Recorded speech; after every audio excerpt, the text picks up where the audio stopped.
Governor AP కోటాలో MLC అభ్యర్థులుగా NMD Farooq, Ramasubba Reddy పేర్లను ఏపీ కేబినెట్ ఖరారు చేసింది.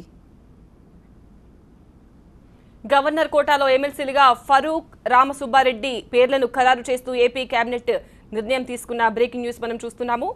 గవర్నర్ కోటాలో ఎమ్మెల్సీగా ఫరూక్, రామసుబ్బారెడ్డి పేర్లను ఖరారు చేస్తూ ఏపీ కేబినెట్ నిర్ణయం తీసుకుంది.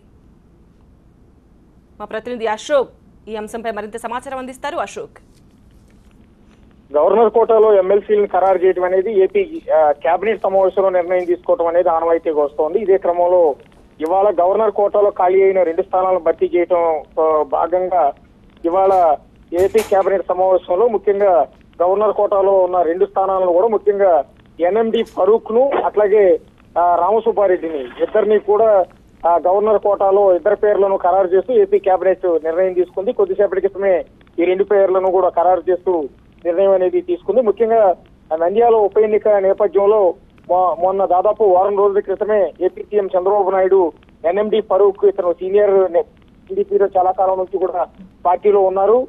వారం రోజుల క్రితమే చంద్రబాబు నాయుడు ఆయనకు స్వయంగా ఫోన్ చేసి ఎమ్మెల్సీగా గవర్నర్ కోటాలో ఆయనకి ఇస్తున్నట్టుగా కూడా ఫోన్ చేసి చెప్పడం కూడా జరిగింది. అదే క్రమంలో ఇటు కడపకు చెందిన రామసుబ్బారెడ్డి మాజీ మంత్రి కూడా ఉన్నారు. ఆయనకు కూడా గతంలోనే ఎమ్మెల్సీ ఇస్తారని చెప్పి చంద్రబాబు నాయుడు హామీ ఇవ్వడం కూడా జరిగింది. అదే క్రమంలో ఇవాళ కేబినెట్ సమావేశంలో రామసుబ్బారెడ్డిని గవర్నర్ కోటాలో ఎమ్మెల్సీగా ఖరారు చేస్తూ నిర్ణయం తీసుకున్నారు. రైట్ అశోక్.